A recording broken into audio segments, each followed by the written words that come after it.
رکاوٹ, آخرت کے لیے سب سے بڑی رکاوٹ دنیا کی محبت, حب الدنیا, حب الدنیا, ساتھ مشغول رہتا ہے اس میں.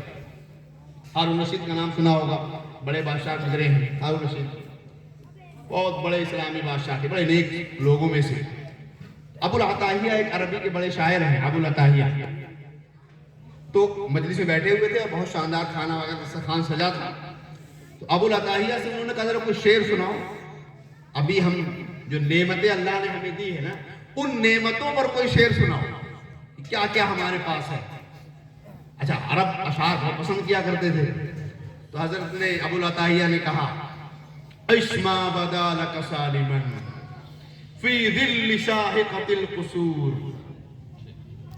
جب تک چاہو سلامتی کے ساتھ اس شاندار محل میں زندہ رہو. کیا شاندار محل ہے, عشما بدا لک سالما.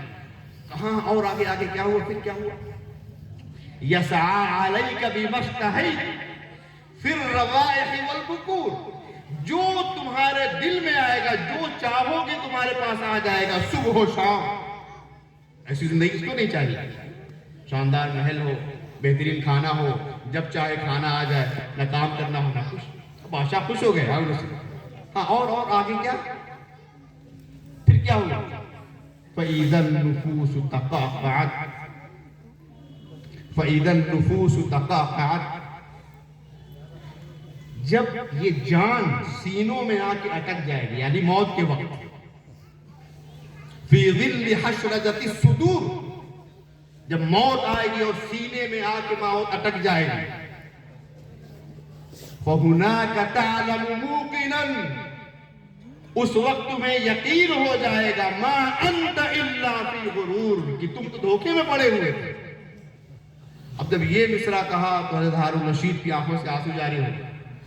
فضل ابن یحییٰ جو ان کے وزیر تھے, انہوں نے کہا کہ کیا تم جو ہے بکواس کر, تم کو بلایا تھا خوش کر دو گے اور تم بادشاہ کو رلا دیا تم نے. تو ہارون رشید نے کہا کہ جانے دو, ٹھیک کیا اس نے, کیونکہ ذرا ہمارے اندر آ گیا تھا اس طرح کی بات ہے کہ ہمیں یہی رہنا ہے.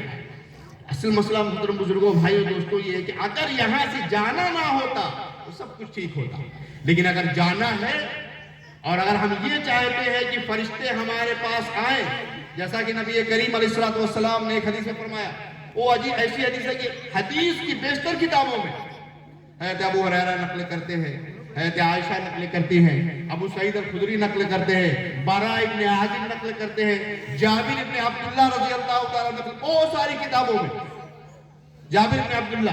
خیر, براء ابن عازب فرماتے ہیں کہ ہم رسول اللہ صلی اللہ علیہ وسلم کے ساتھ ایک قبرستان میں گئے. ایک انصاری صحابی تھے, ان کا انتقال ہوا. ہم قبرستان میں پہنچے تھے, وَلَمَّا يُلْحَدْ, اب یہ قبر کھودی نہیں گئی باقی.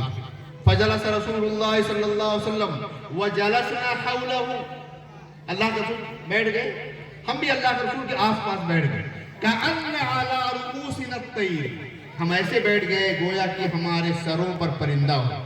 خوشی کے ساتھ اللہ کے رسول کچھ نہیں بول رہے. اللہ کے رسول کے ہاتھ میں ایک چھوٹی سی لکڑی ہے, فی یدہ عود یکمت بہ الارض, اور آپ زمین کو ایسے ایسے کچھ نہ کچھ کر رہے ہیں. انسان بہت متفکر ہوتا ہے تو کچھ نہ کچھ کرتا رہتا ہے اپنے ہاتھوں سے. پھر اللہ کے رسول نے فرمایا صحابہ کرام سے کہ قبر کے عذاب سے اللہ کی پناہ چاہو. آپ نے 2 بار یا 3 بار فرمایا. پھر فرمایا نبی کریم علیہ السلام نے کہ جب مومن بندہ اس دنیا سے جاتا ہے, یعنی موت آتی ہے, موت کے وقت فرشتے آتے ہیں. کیسے فرشتے؟ بڑے خوبصورت چہرے والے, بیض کأن وجوہہم الشمس, گویا کہ ان کے چہرے سورج ہوں, ایسے شاندار چہرے خوبصورت چمکتے ہوئے, اور جہاں تک نظر پہنچتی ہے وہاں بیٹھ جاتے ہیں. مردہ دیکھتا ہے ایسا لوگ بیٹھے. پھر ملک الموت آتے ہیں علیہ السلام, اور کے سر کے پاس بیٹھتے ہیں اور کیا کہتے ہیں, چونکہ دیکھیے بدن کچھ نہیں ہے نا, اصل تو روح ہے, بدن کیا ہے.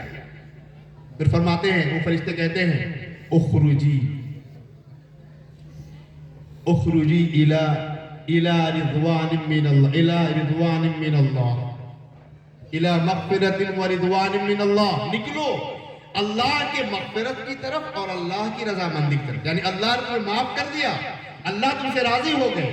فرماتے ہیں رسول اللہ صلی اللہ علیہ وسلم, وہ اس کے جسم سے اس کی روح ایسے نکلتی ہے جیسے کہ مشکیزے سے پانی کا قطرہ. آپ کے پاس بوتل ہے, بوتل کھولیے اور ایسے کریے اس کو اپ سائڈ ڈاؤن, پانی کیسی طریقے کے ساتھ آئے ویسے روح نکل جاتی ہے. اور فرشتوں کے ساتھ جنت کا کفن ہوتا ہے, جنت کی خوشبو ہوتی ہے, اس کفن میں ڈالتے ہیں روح کو, خوشبو لگاتے ہیں, آگے بڑھاتے ہیں.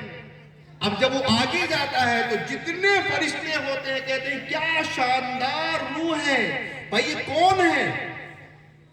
کہتے ہیں فرشتے فلان ابن فلان, فلاں ہے فلاں کا لڑکا.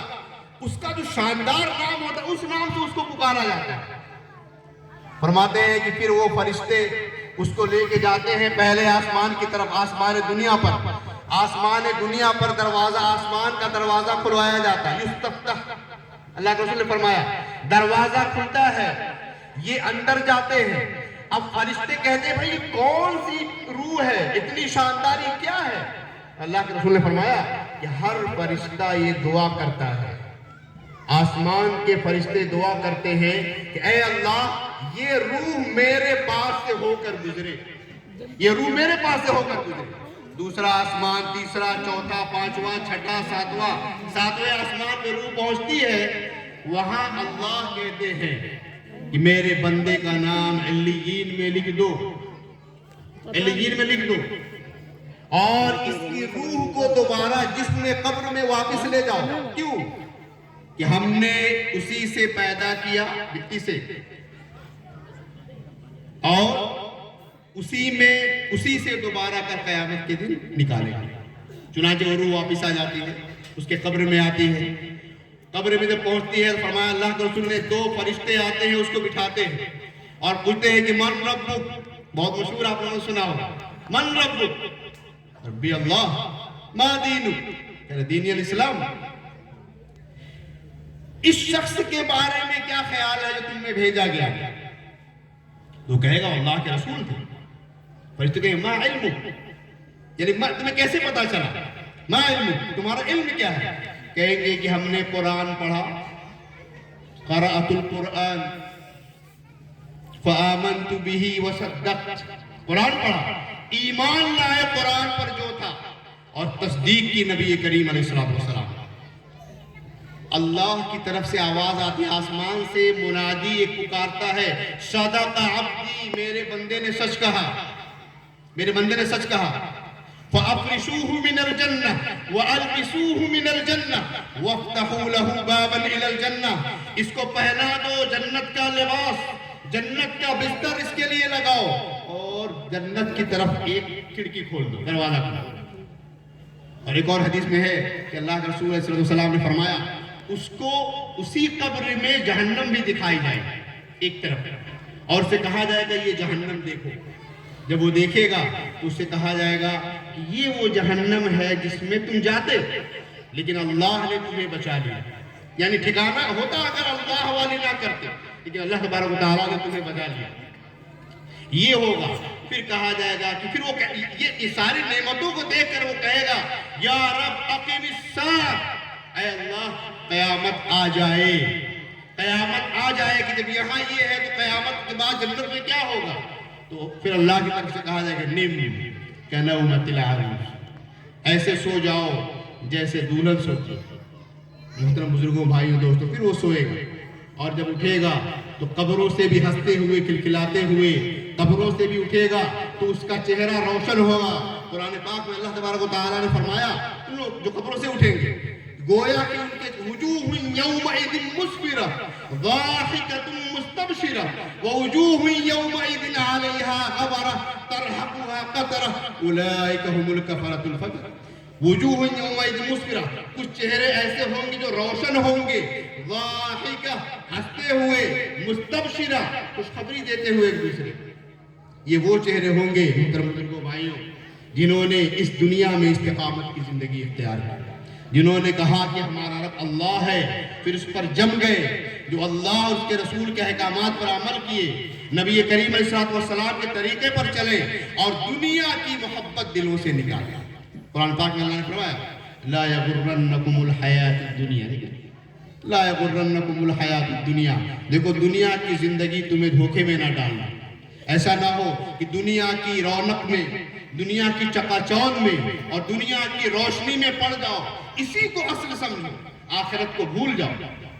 کیا ہوتا ہے کہ ہم دنیا میں ہیں تو ہم متاثر ہوتے ہیں نا چیزوں سے، بھائی متاثر ہوتے ہیں، صحابہ کرام بھی متاثر ہوتے تھے، اسی لیے صحابہ جب ایک دوسرے سے ملتے تھے کیا کہتے ہیں؟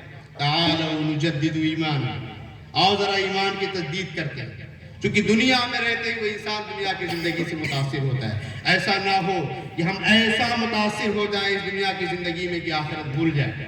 دوسرا پہلو حدیث کا ہے، لیکن چونکہ مجھے صرف 25-30 منٹ کا ٹائم دیا گیا تھا وہ ختم ہو گیا، ورنہ میں آپ کو وہ بھی سناتا کہ جب کافر دنیا سے جاتا ہے تو کیا ہوتا ہے، وہ بڑی دردناک حدیث ہے اور حدیث کی بیشتر کتابوں میں ہے، بڑی خوفناک ڈرانے والی۔ محترم بزرگوں، تمام دنیا کے علماء، صلحاء، بزرگان دین، انبیاء سب قبر کے اس واقعے سے خوفزدہ ہو جاتے تھے جب وہ فرشتہ آئے گا، یا تو روشن ہے جو چہرے کو روشن کر دے گا، یا تاریک چہرے والا ہے جو زندگی برباد کر دے گا، جو آخرت کی زندگی کو بیکار کر دے گا۔